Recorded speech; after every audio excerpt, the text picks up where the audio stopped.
Sometimes the worst moments can lead to the best changes.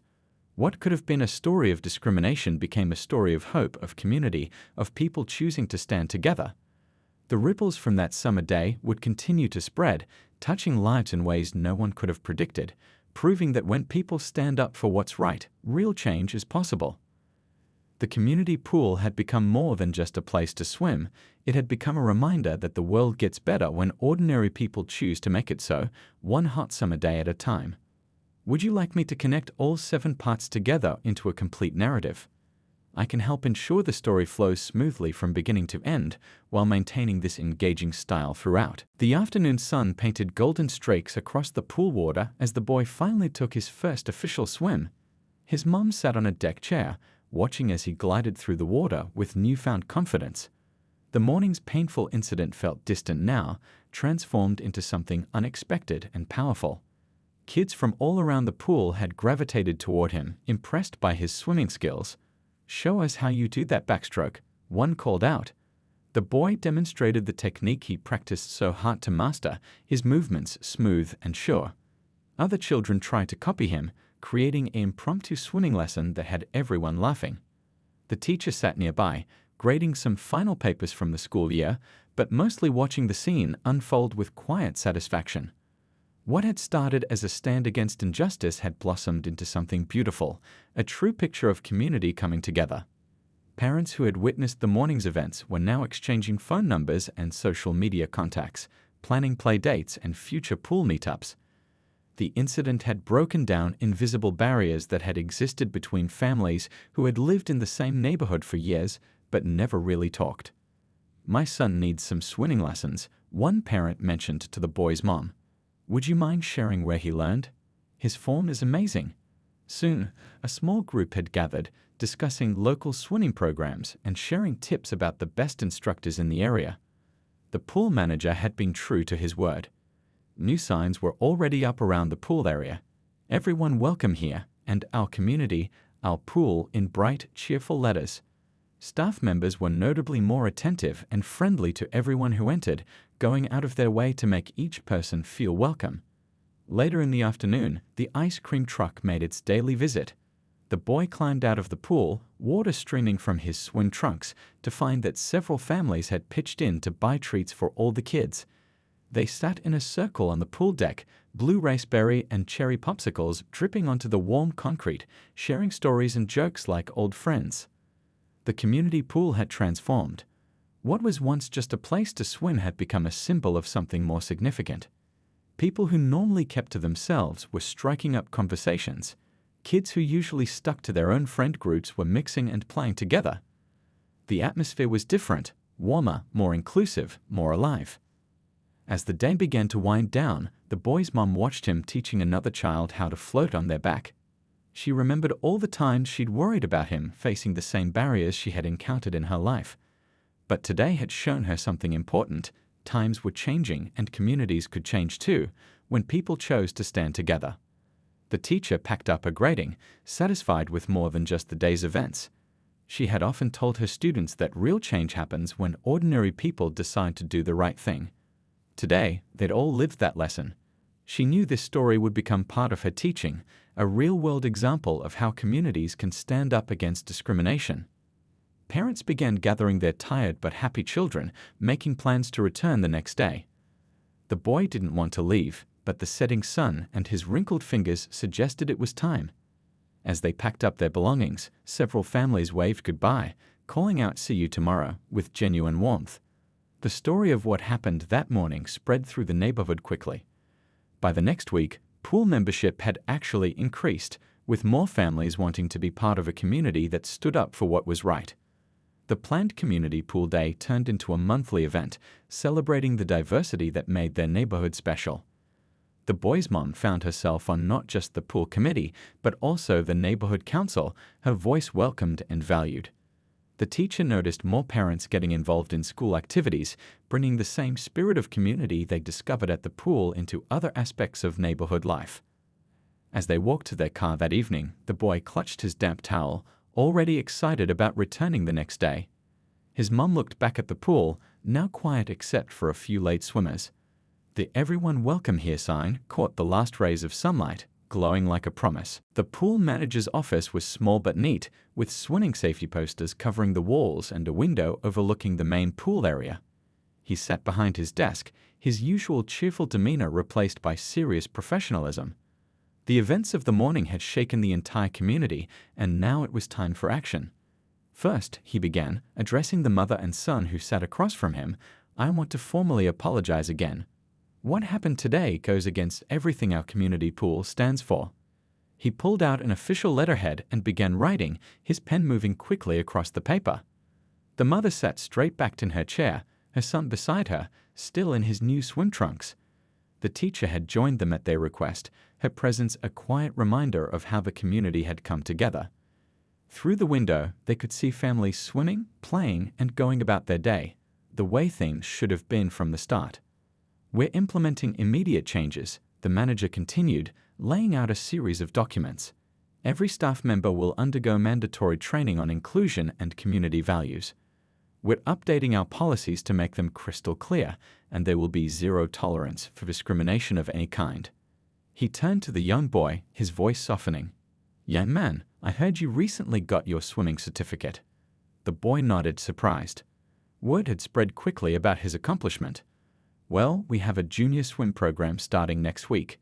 If you're interested, we'd love to have you join. All fees waived, of course." The boy's eyes lit up, but he looked to his mom first. She squeezed his hand and nodded, a small smile playing at the corners of her mouth. It wasn't about the free program. It was about the gesture, the acknowledgement, the effort to make things right. Outside the office, the pool was buzzing with activity. The young lifeguard who had caused the problem was gone, suspended pending a review. Other staff members had gathered for an impromptu training session, led by senior lifeguards who emphasized the importance of treating everyone with respect and dignity. Parents who had witnessed the morning's events were talking in small groups, many sharing their own stories of times they should have spoken up but didn't. The teacher's action had sparked something in them, a reminder that being part of a community meant looking out for each other.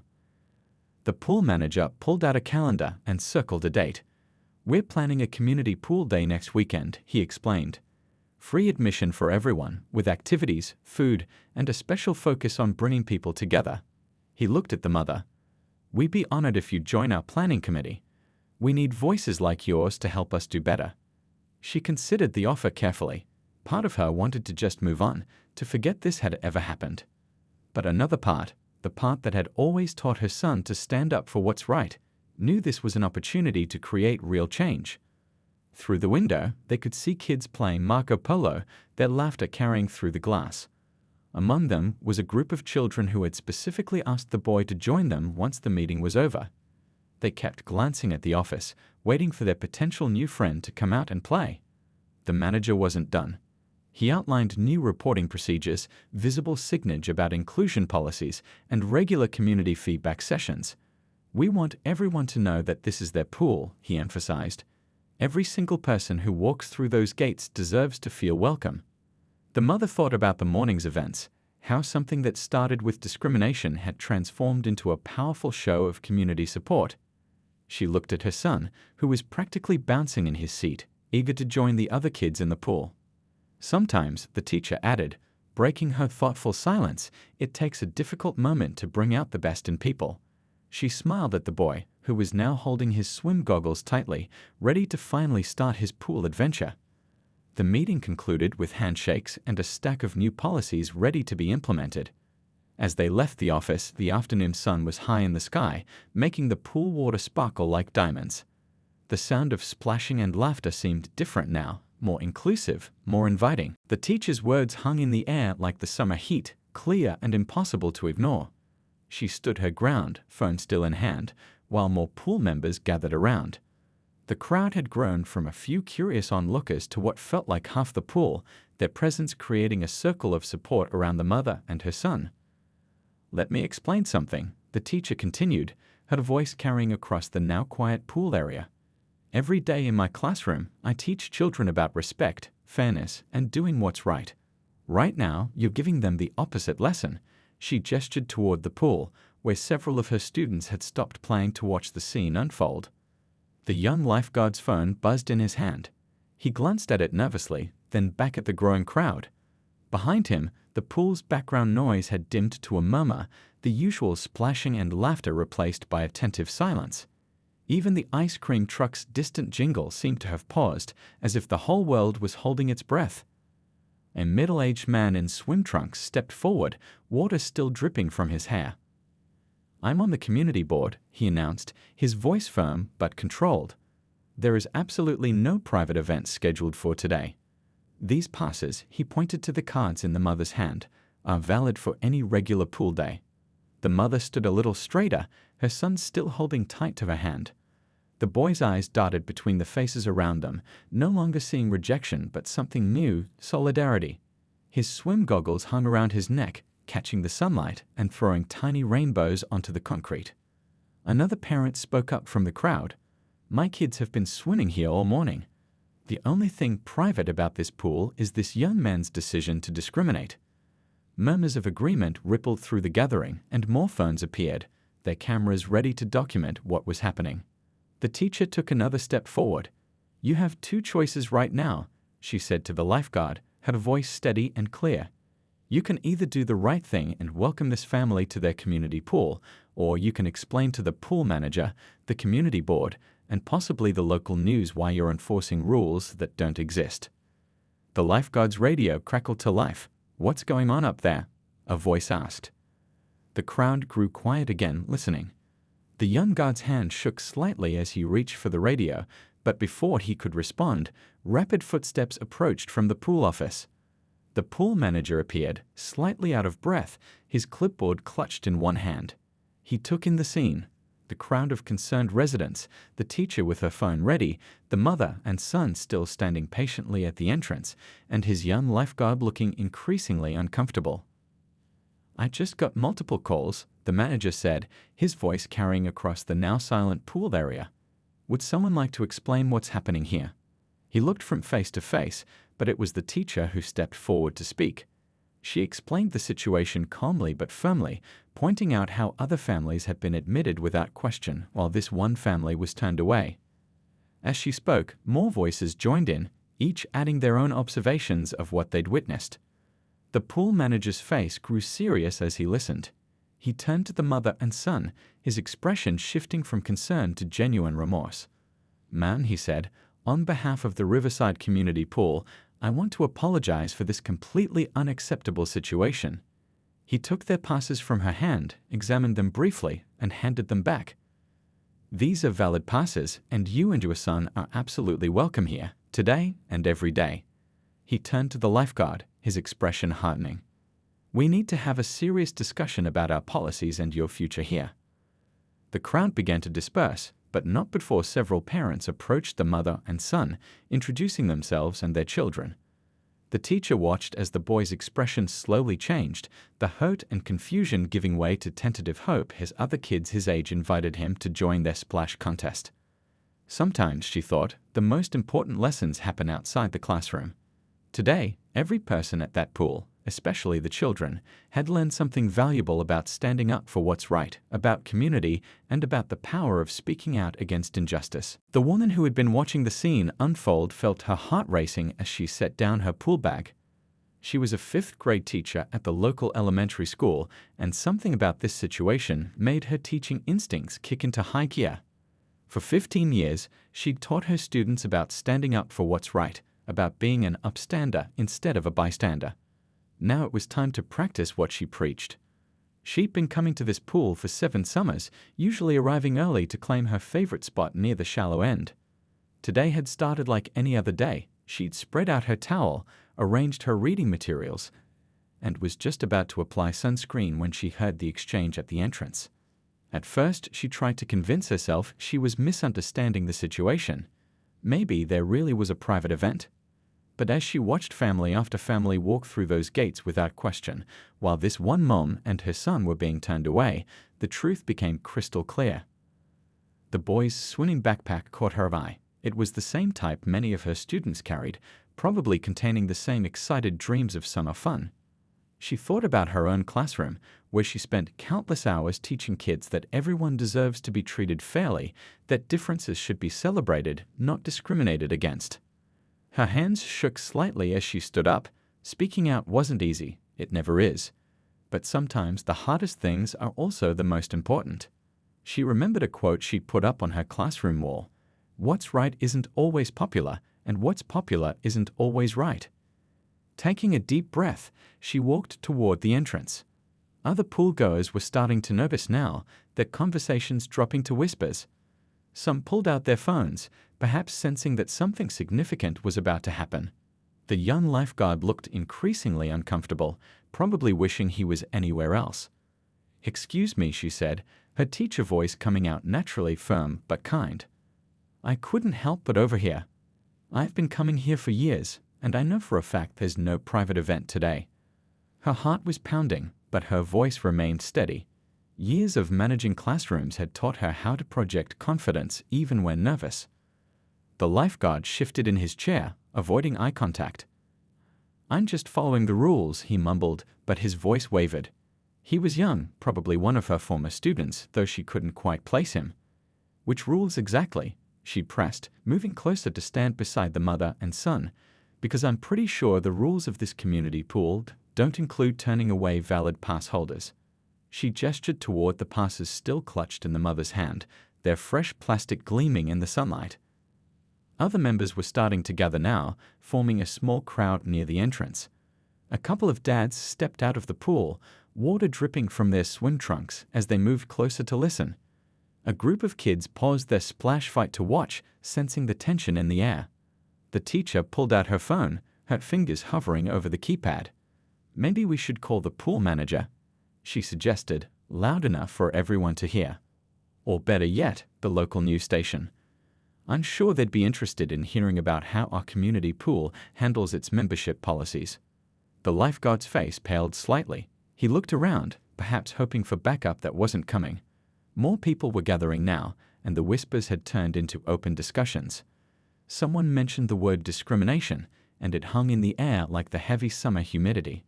A few other regular pool members stepped forward, adding their voices to the conversation. "We see this family at the community center all the time," one woman called out. "They've got as much right to be here as any of us." The boy, who had been trying to make himself invisible behind his mom, peeked out with growing curiosity. He watched as more and more people gathered around them, not with anger or hatred, but with something else, something that looked like the opposite of what he'd felt just minutes ago. The teacher looked at the growing crowd and felt a surge of hope. This wasn't just about one family being denied entry anymore. This was about what kind of community they wanted to be, what values they wanted to teach their children. In that moment, standing there on the hot concrete of a community pool, something bigger than a summer swim day was taking shape. She turned back to the lifeguard, who was now frantically texting someone on his phone. "We can wait here all day," she said calmly, the same tone she used when dealing with classroom conflicts. "But I think we all know what the right thing to do is." The boy's mom stood there, feeling the weight of memories she'd hoped her son would never have to carry. Her hand, still holding those rejected pool passes, trembled slightly. She prepared for moments like this, but nothing really prepares you for seeing your child's joy crumble in real time. 20 years of similar moments flashed through her mind as she stood at that pool entrance. The time in second grade when her teacher suggested she cheated because her science project was too good. The whispers in high school when she became class president. The raised eyebrows at the hospital where she worked when patients discovered she wasn't just there to clean the rooms, but was actually their nurse. She looked down at her son, his small shoulders slumped forward, his earlier excitement replaced with confusion and hurt. The swimming certificate he'd earned was still tucked proudly in his backpack, its golden star sticker probably catching the sunlight. She remembered how his face had lit up when he'd received it, how he'd practiced his strokes in the bathtub every night since then. The sound of splashing and laughter from the pool felt like a taunt now. Each happy shriek from the children already enjoying the water was a reminder of what was being denied to her own child. She watched as another family walked past them, their pool passes barely glanced at before they were waved through. Their children ran ahead, leaving wet footprints on the concrete, while her son stood frozen beside her, his new swim trunks still dry. She felt the familiar pressure building in her chest, that mixture of anger, sadness, and determination that had become an unwelcome companion throughout her life. It was the same feeling she'd had when buying this house in this neighborhood, when some real estate agents had suddenly stopped returning her calls. The same feeling when enrolling her son in swimming lessons, making sure he had every opportunity she could provide. The young lifeguard avoided her gaze, suddenly very interested in reorganizing papers on his desk. She recognized his discomfort, had seen it countless times before, the awkward shuffle of someone carrying out discrimination while trying to convince themselves they weren't really doing anything wrong. Her son's hand felt small and warm in hers. She could feel him trying to be brave, trying not to show how much this hurt. He was already learning the unwritten rules, the ones she'd hoped wouldn't apply to his generation. The rules about keeping your voice calm even when you're screaming inside, about maintaining dignity when others try to strip it away. Behind them, more families arrived, their excited chatter creating a backdrop of normalcy that made this moment feel even more surreal. The summer heat pressed down, but she felt cold inside. She thought about all the conversations she'd had with her son about being twice as good, working twice as hard, only to face moments like this anyway. The pool passes in her hand represented more than just summer fun. They represented belonging, acceptance, the right to enjoy simple pleasures in their own community. She'd worked extra shifts to afford them, filled out all the proper paperwork, attended every required meeting.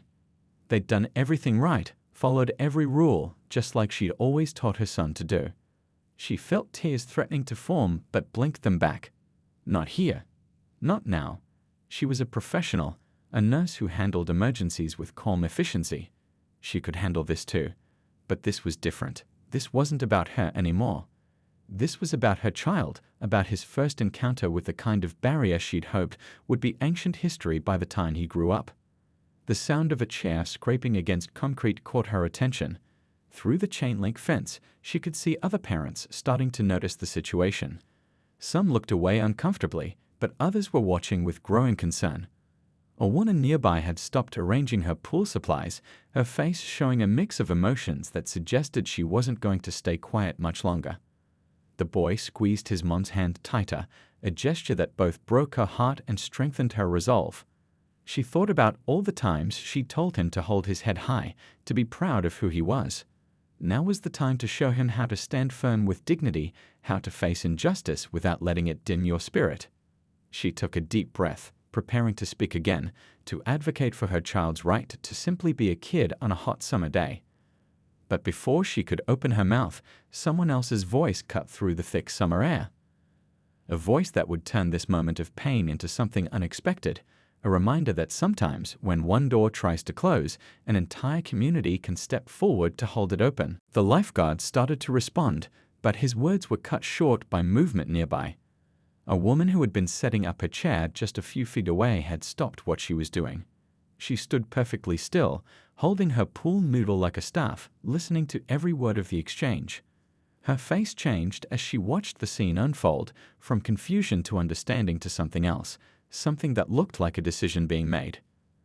The boy noticed her too, saw how she straightened her shoulders and began walking toward them with purpose. He didn't know it yet, but this moment, this awful, uncomfortable moment, was about to change. Sometimes the worst moments can bring out the best in people, and sometimes a single person choosing to do the right thing can ripple out and touch an entire community. The air felt heavy with tension, thick with unspoken words, and barely contained emotions.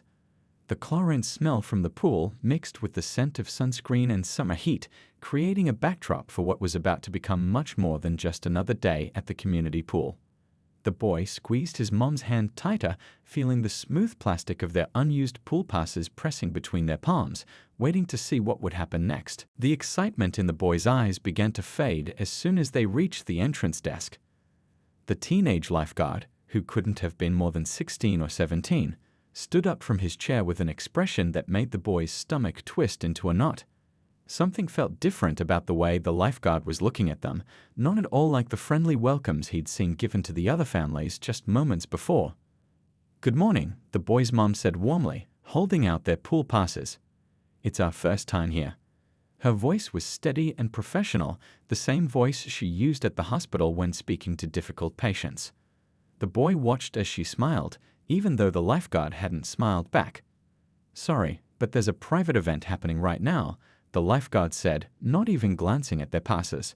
His words came out rushed, rehearsed, like he'd been waiting to say them.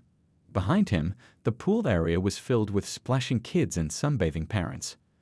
Music played from somewhere near the snack bar, and the diving board bounced rhythmically as children jumped into the deep end.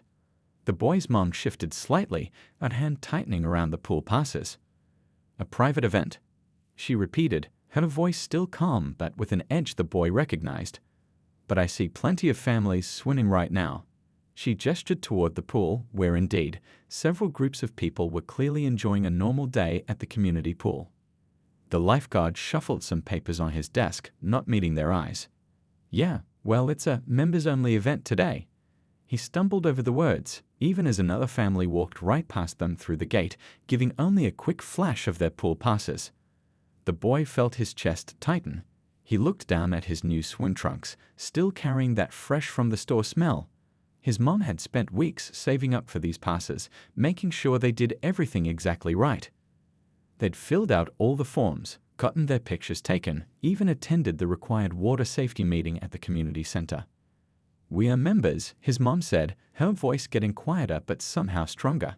She held up their passes again, the plastic cards catching the sunlight. "We just got these last week. They're valid for the entire summer season." The lifeguard shifted uncomfortably in his chair. "Look, I'm just following orders. Maybe you could come back another day." He glanced nervously at his phone, as if hoping someone would call and rescue him from this situation. The boy felt his eyes starting to burn. He blinked hard, not wanting to cry, not here, not now. Through the fence, he could see kids his age playing with pool noodles, having splash contests, doing all the things he dreamed about during his swimming lessons. The blue raspberry slushy machine hummed tantalizingly in the distance. Other families continued to stream past them, pool passes barely glanced at, children running excitedly toward the water.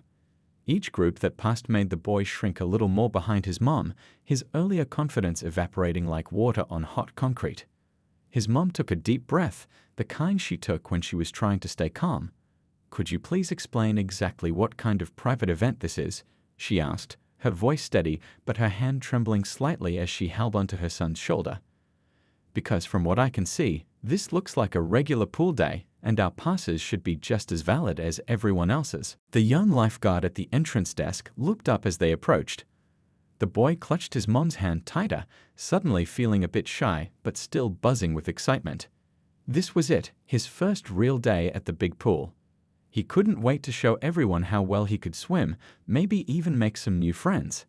What he didn't know was that this ordinary summer day was about to become something much more significant, not just for him, but for the entire community. The summer sun blazed overhead as a young boy sat in the backseat of his mom's blue sedan, his brand new swimming trunks still carrying their price tag. He couldn't stop running his fingers over the smooth, colorful fabric. These were his very first proper swim trunks, bought specially for this day. The air conditioning in the car hummed softly, fighting against the scorching heat outside, but nothing could dampen his spirits. "Are we there yet?" He called out for the third time in 10 minutes, bouncing slightly in his seat. His mom caught his eye in the rearview mirror and smiled, though she was gripping the steering wheel a bit tighter than usual. She had saved up for these pool passes, working extra shifts at the hospital where she worked as a nurse. This was meant to be their special summer tradition. The boy pressed his face against the window, watching the familiar streets of their neighborhood roll by. He had waited so long for this moment. 3 weeks of swimming lessons at school, learning to float on his back, practicing the freestyle stroke in the shallow end until his arms felt like jelly. His teacher had even given him a special certificate with a golden star sticker declaring him ready for the big pool.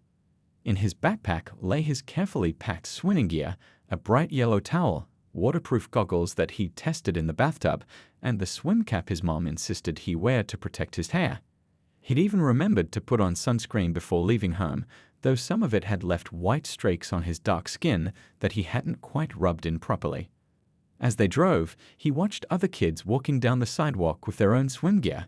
some already in their bathing suits with towels draped around their shoulders like capes.